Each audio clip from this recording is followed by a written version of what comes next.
들으시는 예수님의 이름으로 감사하며 기도합니다. 주님의 이름으로 사랑합니다. 같이 인사 나누시겠습니다. 예수님 사랑합니다. 사랑합니다. 사랑합니다. 사랑합니다. 날씨가 주초에는 이제는 겨울 다가고 이제 정말 봅니다. 이랬다가 또 한 2, 3일 강풍에 지붕 날아가는 집들이 한둘이 아니래요. 어제 그제 피해가 또 엄청난 것 같은데요. 잊을만 하면 한 번씩 이렇게 또 강풍이 불어가지고 또 다시 정신을 차리게 하는데, 바람이 불 때마다 바람을 일으키시는 주님의 또 그 손길을 생각합니다. 이 천지 만물을 지으신 하나님께서 바람도 분명히 있게 하셨을 텐데요. 그 바람 가운데 역사하신 하나님의 그 음성, 그때에도 뭔가 우리에게 말씀하시려는 하나님의 그 뜻들을 생각해 볼 수 있는 그런 삶들을 우리가 살아가면 좋겠습니다. 오늘 쉽게 나누고 깊이 생각하는 예수님의 비유설교 9번째 시간, 본문 말씀 마가복음 4장 26절에서부터 29절인데요. 같이 찾으셔서 우리가 한 목소리로 같이 읽겠습니다.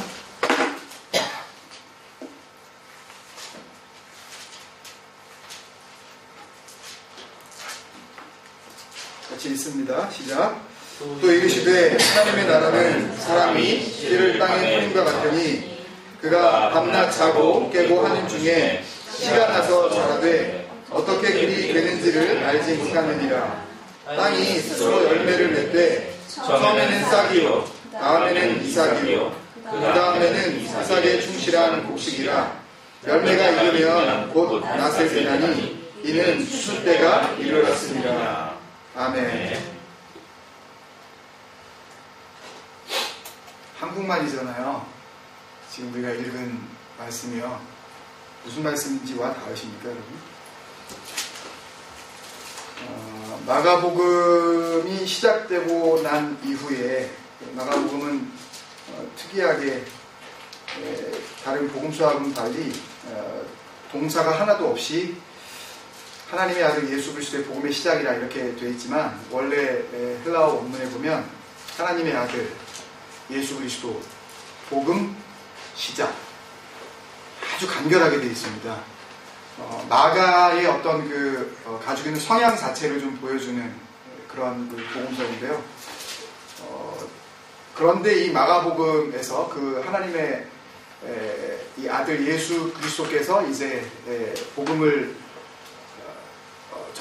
전달하신 그 시작을 이제 의미하는 그 말씀의 첫 번째로 이제 이 하나님의 나라에 대한 비유가 이제서야 이제 등장한 부분입니다. 마가복음에서는 예수님께서 하나님의 나라에 대해서 비유로 말씀하신 첫 번째 이야기가 바로 지금 우리가 읽은 이 본문이에요. 그 전에도 이런 씨를 뿌리는 것 같은 그런 비유가 바로 전에 나옵니다. 이 마가복음 이 4장 초반부에 보면 3절부터 예수님께서 직접 주석까지 달아주시면서 20절까지 씨 뿌리는 자의 비유가 한번 나와요.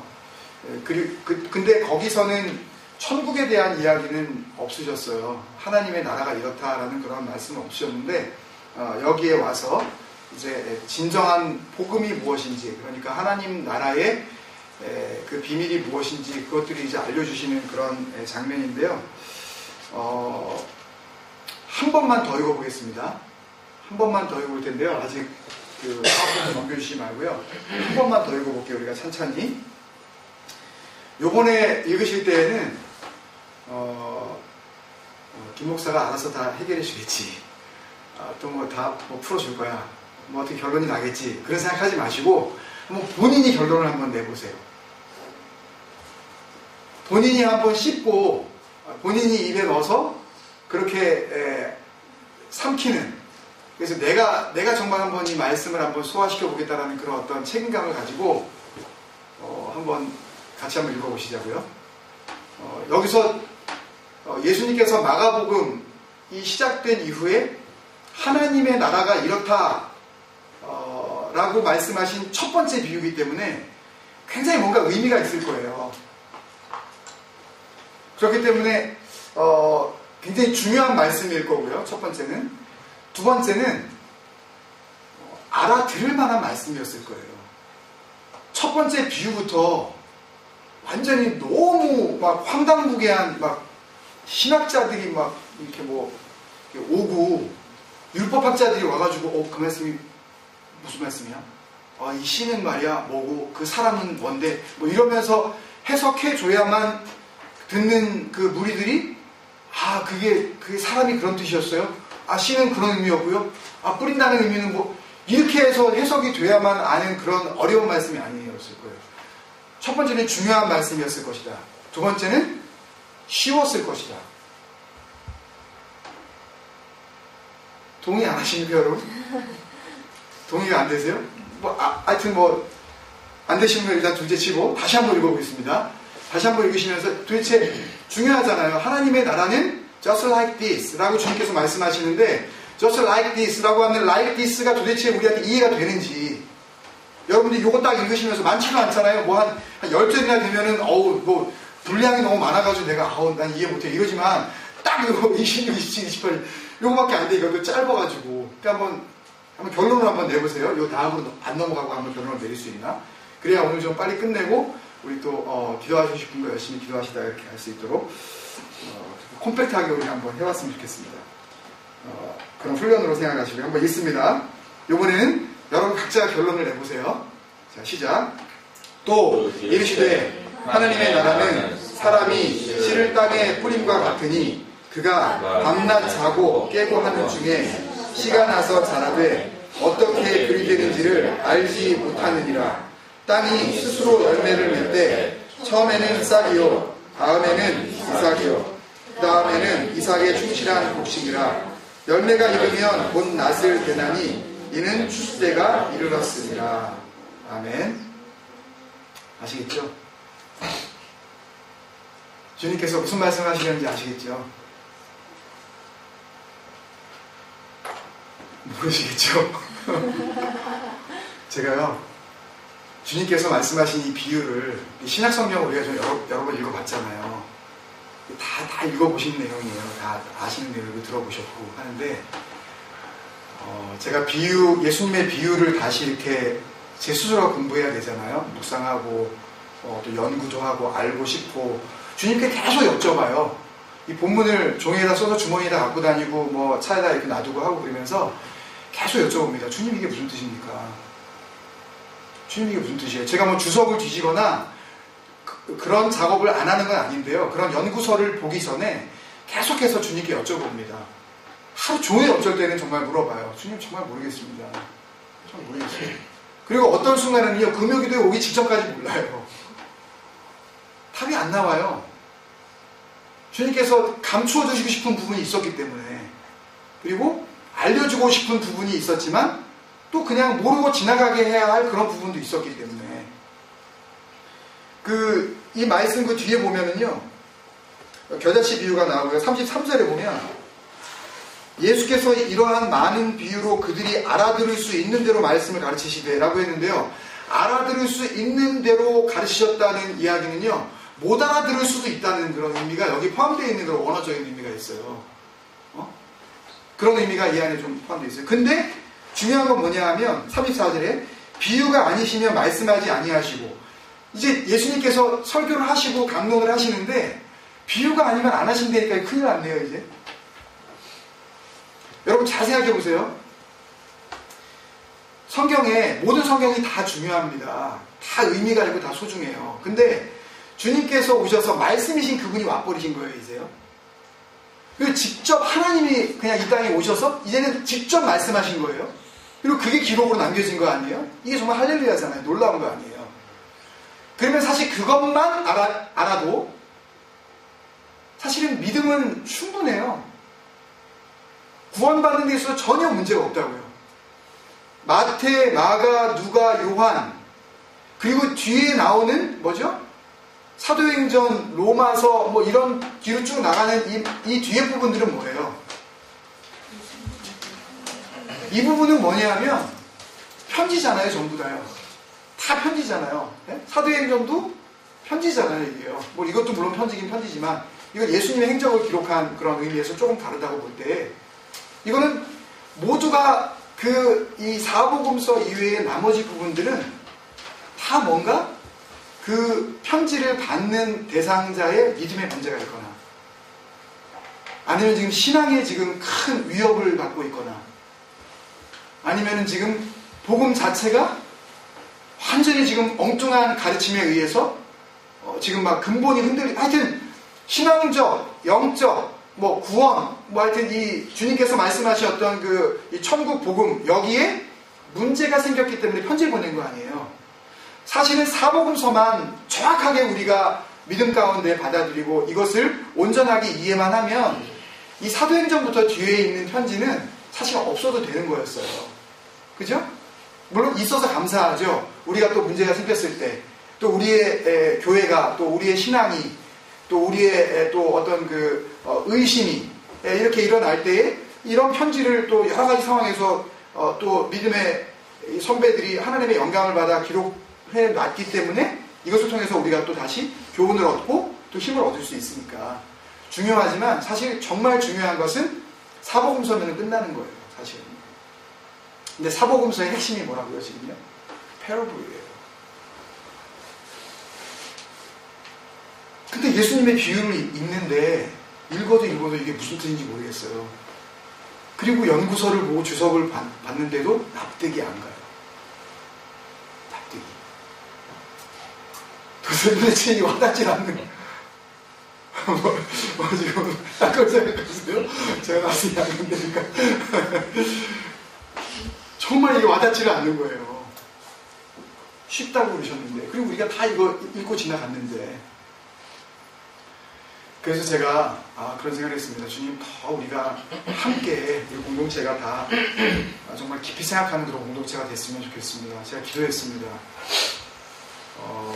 여러분은 저보다 뛰어나셔서 이거를 읽고 바로 뭐가 오셨는지 모르겠지만, 저는 일주일 내내 이 네 구절을 놓고서 제가 정말 조금 과장해서 골백 번도 더 읽었어요. 이게 와닿지 않는 거예요. 주님께서 무슨 말씀을 하시려는지. 보세요, 여러분. 또 이르시되 하나님의 나라는, 하나님의 나라 이야기하는 거예요. 이게 어디예요? 우리가 갈 곳이기도 하지만, 주님의 말씀에 의하면 하나님의 나라가 이미 임하였다라고 했을 때 여기서도 살아야 하고, 또 여기서 산 사람들이 가서 살아야 할 곳, 여기서는 못 살았는데 거기 가서 살 수 있는 게 아니에요, 여러분. 어떤 사람은 뭐 지옥 같은 세상이, 뭐 왼수 같은 뭐 인생 막 이러면서 우리의 삶 자체를 너무 저주하고 원망하고 불평하고 그러는데, 그런 사람이 천국에 갈 수 있을지 저는 참 큰 걱정이에요. 이 땅 가운데 천국을 살아야 된다니까요. 저를 격려하기 위해서 아멘. 아멘. 이 땅 가운데 정말 하나님의 나라 살아야 돼요. 그렇다면 하나님의 나라는 딱 나왔으면은, 우와, 이거는 누구에 대한 이야기예요? 내 얘기 아니에요. 이거 내가 알아야 될 이야기 아니에요. 그죠? 네. 그지? 네. 이건 내 얘기, 눈이 번쩍 떠지는 거예요. 네. 알아야 되겠다. 근데 그 다음에 나온 내용 보세요. 사람이 씨를 땅에 뿌린 것 같으니. 하나님의 나라가 사람이 씨를 땅에 뿌려? 사실은 그러고 끝난 거예요. 하나님의 나라는 사람이 땅에 씨 뿌리는 것과 같다. 이러고 비유는 끝난 거예요. 그 다음에 나오는 거는 비유를 약간 주님께서 부연 설명해 주신 것 뿐이에요. 그러니까 우리는 하나님의 나라는 하고서 주님께서 사람이 땅에 씨를 뿌린 것 같다라는 것을 우리는 이해가 와 있는다니까요. 그 하나님의 나라가 이 주님께서 말씀하신 그 한 구절, 하나님의 나라는 사람이 땅에 씨를 뿌린 이라는 이 문장 안에서 우리는 뭘 발견해야 돼요? 하나님의 나라를 발견해야 된다니까요. 이게 발견되셨어요? 저는 진짜 죽었다 깨어나도 발견이 안 되더라고요. 발견이 안 돼요, 저는요. 제가 자꾸만 여러분에게 뜸을 들이는 이유가 있습니다, 여러분. 우리가 쉽게 나누고 깊이 생각하자고 했잖아요. 주님께서 우리가 34절에도 읽었지만 비유가 아니면 말씀하지 않았다. 그러니까 예수님의 모든 이 강론은 전부 비유였다라고 이렇게 거의 뭐 이 복음서의 3분의 1 이상이 비유로 가득 차 있는데요. 비유였다 해도 과언이 아닐 그런 상황이라면 우리는 여기에 대해서 갈급해야 합니다.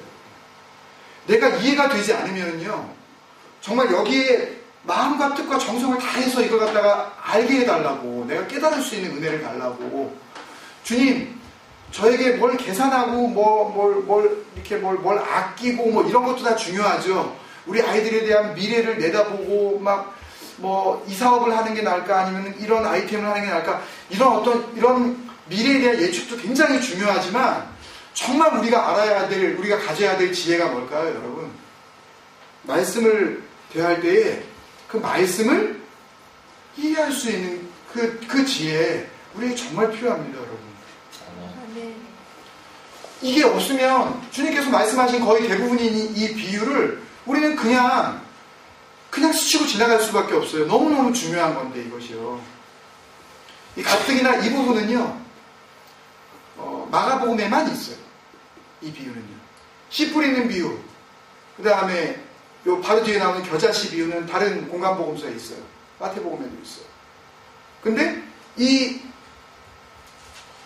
씨가 나서 자라되 어떻게 그리 되는지 알지 못하니라, 이렇게 지가 알아서 자라난다는 이런, 뿌린 사람도 모르겠는데 막 지가 알아서 막 자라나는 거예요. 이 말씀은 마가복음밖에 안 나와요. 그래서 그런지 설교자들도 이 설교를 잘 안 해요. 솔직히 자기도 잘 모르겠으니까. 결론도 없고 애매모호하잖아요. 그냥 이야기하다가 그냥 추수하고 끝난다. 그게 하나님의 나라다. 이래 버리고 마니까. 씨를 뿌리면 씨가 싹이 나고, 당연하지. 씨가 뿌리면 싹이 나는 거지. 싹이 난 다음에 이삭이 튀고, 이삭이 난 다음에 곡식이 연글고, 연글면은 낫을 된다. 그게 끝이에요, 이게요. 이게 뭐 하나님의 나라가 뭐 이런 나라가 있어요, 이게. 여기서 어떻게 무슨 진리를 발견하고, 어떻게 하나님의 나라를 발견할 수가 있냐고요. 그래서 이 말씀을 묵상하면서요, 전 너무너무 감사하더라고요. 주님, 단박에 알지 못하게 해주셔서 감사합니다. 제가 파고 또 생각하고 또 고민하고 기도하고 자면서도 제가 막 꿈을 꿨어요. 이걸 설교를 하는. 그리고 막 제가 버벅거려요. 설교하면서. 자기도 모르니까. 이날저날 갖다 내야 되니까 막. 그리고서 막 깜짝 놀라가지고 벌떡 깨어나요. 막 그래서 감사하다. 아직 꿈이구나. 얼마나 고민이 됐어요, 제가. 지금 어떻게 주님께서 우리에게 알려주시려고 말씀하셨을까라고 이렇게 생각을 하면서 조금 진행해 가 보겠습니다. 길지 않게 결론까지 한번 도달해 보고자 하는데요. 잘 될지는 모르겠습니다. 비유의 제목, 괄호를 쳤습니다, 제가. 그 다음에 비유의 제목, 괄호. 여러분들이 한번 달아보세요. 여러분들이 한번 지금 한 몇 초 좀 드릴 테니까 여러분들이 한번 달아보세요. 우리가 예를 들어서 예를 들면 우리가 소금 나오는 비유, 소금의 비유, 등불 나오면 등불의 비유, 맹인이 인도하면 다 구덩이에 빠진다 그랬을 때 맹인이 인도하는 비유. 네? 그다음에 빚진 자, 둘 다 탕감일 500데나리온 50데나리온 비교했을 때 두 빚진 자의 비유, 이런 식으로 우리가 했듯이 한번 그 제목을 한번 달아보시라고. 꼭 적으셔요, 지금. 꼭 한번 달아보십시오. 지금 내가 이 본문을 2번 읽고, 제가 여러 가지로 이게 참 이해가 안 된다라고 이렇게 괜히 자꾸만 망설이면서 이렇게 말씀을 드린 그런 것들을 감안하셨을 때, 본문에 나와 있는 내용으로 뭐라고 제목을 나는 정하겠느냐, 나는.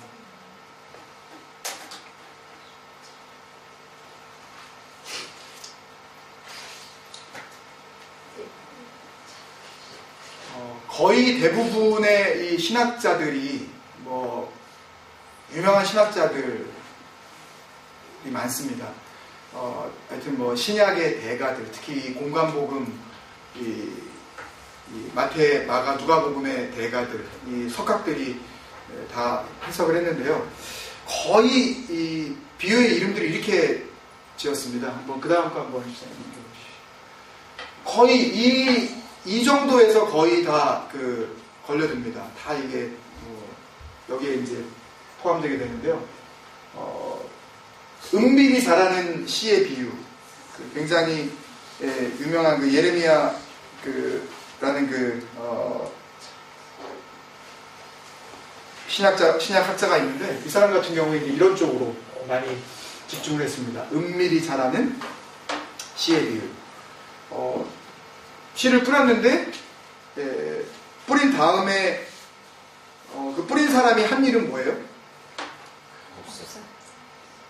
한 일이 있긴 있어요. 뭐 했죠? 밤낮? 자고 깨고. 그러니까 다른 일이 안 나왔어요. 예를 들면 바울이 고린도 교회에 보내면서 나는 심고 아볼로는 물 주고 뭐 이렇게 얘기하면서 이게 있잖아요. 그리고 하나님께서 거두시는 거다 근데 여기는 물도 안 주네. 그냥 뿌려놓고 그 다음에 첫 번째 나오는 이 모습이 뭐냐면 밤낮 자고 깨고 하는 중에 한 일이라고는 자고 깨고 그러니까 씨 뿌린 행동하고는 너무 이게 맞지 않는, 완전히 이 씨를 뿌린 사람은 마치 영화나 무슨 연극에서 보면 이렇게 페이드 아웃이라 그러나요? 갑자기 블랙 처리돼 버리는, 싹 화면에 사라져 버리는, 그리고 전면에 등장 줌업되는, 이렇게 쭉 이렇게 포커스를 이렇게 받는 그런 뭔가 주인공이 따로 등장하고 있는 것 같은 그런 느낌이 듭니다. 주인공이 따로 있는 것 같아요. 그게 뭐냐 하는 그런 생각들을 하면서 그런 제목들을 정한 것 같습니다. 은밀히 자라는 씨의 비유. 두 번째, 스스로 열매 맺는 씨의 비유. 이렇게 쓰신 분 있으세요? 자기 비유. 그 다음에 자고 깨고 하면서 열매가 맺을 때까지 농부가 잘 참았다. 낫을 기다릴 때까지 딴짓 안 하고 알아서 이게 열매 맺는 동안 가만히 있었다. 그래서 참을성 있는 농부의 비유. 그리고 씨를 뿌리고 거두는 농부의 비유. 거의 이런 류들의 이 제목들입니다. 이런 견해들의 문제점이 있습니다. 씨의 비유로 볼 때의 문제점이 있는데요. 씨가 나오면 우리가 그 전에 비유나 아니면 지금까지 신앙생활을 하시면서 많이 들었었던 어떤 그런 경험으로 씨 그러면 뭐라고 바로 생각하셔요? 말씀 이렇게 생각하죠. 그죠? 그런데 그런 식의 생각이 필요하기는 하지만 너무 천편일률적으로, 그러니까 every single time see 이러면 말씀, 소금 그러면 무조건 약속, 이런 식으로 그러니까 다른 모든 것들을 다 배제하고 그렇게만 생각하시면 굉장히 위험해요. 그럼 예를 들어서 에스겔서 같은 경우나 다른 이 구약 성경에 보면 정말 소금이 옛날에 우리가 이렇게 이렇게 좀 자기하고 마음에 안 드는 사람 하여튼 그런 소금 뿌리고 어떤 사람 갔다가 야 소금 뿌려라 이렇게 옛날 어른들이 했었던 그런 나쁜 쪽 의미를 쓰인 적도 있어요. 구약 성경에. 그러면 소금만 나오면 이 소금은 그 소금이야. 언약의 소금. 예물되게 하는 소금. 이런 식으로 그냥 천편일률적으로 생각하시면 안 돼요. 그래서 씨 그러면 말씀이라고 생각하는 그런 기본기가 중요하지만 거기에 너무 그냥 딱 이렇게 그냥 그 틀에 그냥 이렇게 정형화되어 있으시면 안 된다는 이야기예요. 씨가 말씀이 아닐 수도 있다. 여기서 말씀이 아니라는 의미가 아니에요. 씨가 꼭 말씀만을 의미하는 것이 아닐 수도 있다. 예를 들어서 씨를 하나의 생명이 태어나고 자라나는 그런 어떤 과정으로 볼 수도 있는 거고요. 그죠? 지금 눈에는 안 보이죠? 씨를 뿌렸을 때에 한 가지 여러분들 생각을 돕는 의미에서 말씀을 드리면, 씨를 뿌렸을 때 그 사람은 씨를 왜 뿌리죠? 열매를 기대하죠. 이 씨를 보면서 그 씨 안에 뭘 생각하는 거예요, 본인은? 예를 들어서 내가 집 뒤에다가 배추 씨를 뿌렸다. 이 씨 안에는 배추가 보여요, 안 보여요? 안 보이지만 나는 뭘 보고 있어요? 뿌려진 이후에 눈에 보여질 자라나서 추수 내가 걷어서 먹게 될 그 배추를 보는 거예요. 상추 씨를 뿌리실 때, 그죠?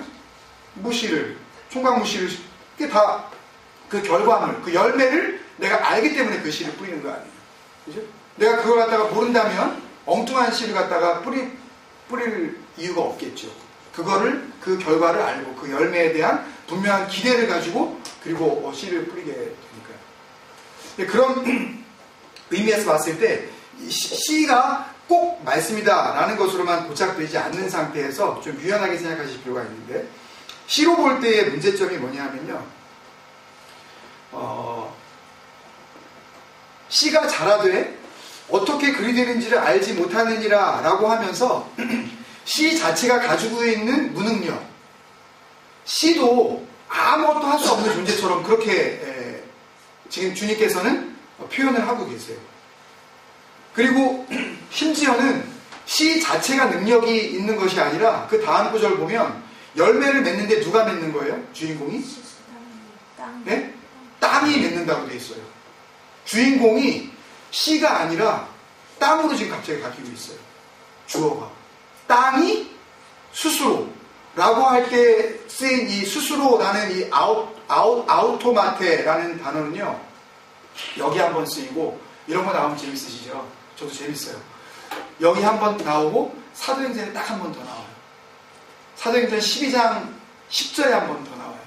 12장 10절에 무슨 내용이 나오냐면 베드로가 말씀 전하다가 옥에 붙잡히고 그 전에 누구죠? 야고보 목베임 당하고 죽고, 그리고 하나님의 천사가 그 옥에 밤중에 와서 한밤중에 그리고 옥문 첫 번째 파수 두 번째 그 죄수를 지나서 큰 그 이 성 문 앞에 그 쇠문 앞에 이르렀을 때 그 문이 어떻게? 자동문이었어요. 절로 열리니라 이렇게 되어 있어요. 그때 이 저절로라는 의미가 바로 이 아우토마트예요. 여기에서 영어 단어 오토매틱이 나왔어요. 저절로. 뭔가 힘을 갖고 있는 거예요. 스스로 할 수 있다는 거예요. 뭐가? 땅이. 그러면 씨도 아무 능력이 없어요. 씨도 주인공이 되면 안 돼요. 여기서. 그러니까 씨에 너무 집중하게 되면 씨만 나오면 에이 하나님 말씀 이렇게 끝났어. 이렇게 하고서 그 다음에 비유를 해결하려고 하기 시작을 하면 그 다음에 이해가 안 돼요. 왜? 그 다음에 어떻게 되는 거지? 자, 이해가 안 되는. 그 다음에 나오는 것들을 일부러 무시하게 되는 단어들을. 왜냐하면 내가 씨라는 것에 말씀이라는 것을 딱 대입하고 그냥 그것으로 끝났기 때문에 뒤에 있는 것들은 생각할 필요가 없어요. 말씀이 떨어지면 말씀이 떨어진 다음에 그 씨가 자라나서 싹이 나고 말씀의 싹이 나. 이 싹은 무슨 싹이에요? 말씀의 싹이야. 이렇게 그냥 모든 것을 우리가 다 그렇게 해석하고 그냥 끝내버려도 나쁠 것은 없어요. 근데 조금 더 깊이 있는, 조금 더 폭넓은 그런 그 영적 해석을 맛볼 기회가 없다는 거죠. 그죠? 그런 정말 그 달고도 오묘한 주님의 말씀을 좀 이해하고 싶습니다. 그 다음에 농부의 비유로 볼 때의 문제점은 뭐죠? 그렇죠. 농부는 어떻게 그리 되는지를 알지 못하느니라 라는 주어가 뭐예요? 그 씨를 뿌린 그 사람. 이 사람이라는 단어에도 약간의 힌트가 있는데요. 헬라어로 사람을 안트로포스 이렇게 기록을 해놨습니다. 안트로포스라는 이 단어는 향하는데 눈을 위로 향하는 존재를 의미합니다. 안트로포스. 여기서 사람이 씨를 땅에 뿌린다고 되어 있는데 이 씨를 땅에다가 지금 뿌리는 사람이 어떤 존재냐면 안트로포스여야 되는 사람이라요. 씨는 땅에 뿌리는데 눈은 어디를 봐야 된다는 거예요? 하늘을 봐야 된다는 거예요. 내가 기대는 여기다가 열매를 기대하지만 실제로 능력은 어디에서부터 와야 된다고 생각을 하는 거예요. 하늘로부터 와야 된다는 것을 알고 씨를 뿌리는 그가 바로 뭐다? 사람이다라는 그런 의미도 담겨 있습니다. 힌트를 두 가지를 이렇게 같이 한번 나눠봤어요. 농부의 비유로 볼 때의 문제점, 이런 참을성 있는 농부다, 씨를 뿌리고 거두는 농부다 이랬을 때 농부로 우리가 집중을 하게 되면 그런 문제가 있습니다. 아무것도 한 게 없어요. 그리고 나서 낫을 대는 것, 낫을 대서 어떤 열매를 거두게 되면 그러면 먹는 것밖에 더 하겠어요? 그 열매를. 그러니까는 결국은 심고 먹는 것 이거밖에 안 하는 거예요. 그 중간에 되어지는 것, 예를 들어 당연히 씨를 뿌린 사람이 해야 되는 게 뭐죠? 잡초가 나면 잡초도 뽑아야 돼요. 좀 날이 좀 너무 가물면 가서 물도 좀 줘야 되고, 그죠? 김도 내줘야 되고, 또 너무 싹이 너무 이렇게 색깔이 건강하지 못하면 거기다가 뭐도 줘요? 거름도 줘요. 비료도 줘야 돼요. 해야 될 일이 많은데도 불구하고 그게 완전히 다 무시되어졌다니까요. 하는 일이 없어요. 밤낮 자고 깨고 하는 중에 그냥 지가 막 커가는 거예요. 한 일이라고는 그거밖에 없는 거죠. 그래서 농부의 비유로 볼 때 문제점이 있는 것입니다. 그 다음 거 넘겨주시고, 예, 이렇게 했고요. 그 다음 거. 여기서 땅이라고 했을 때, 26절에도 사람이 씨를 땅에 뿌림과 같이, 예, 그 다음 구절에도 땅이 스스로 열매를 맺대. 그렇다면, 사람도 아니고, 그 씨도 주인공이 아니라면, 그러면 땅이 주인공인가? 제가 퀴즈청 마크 그냥 해본 겁니다, 여러분. 해본 거예요.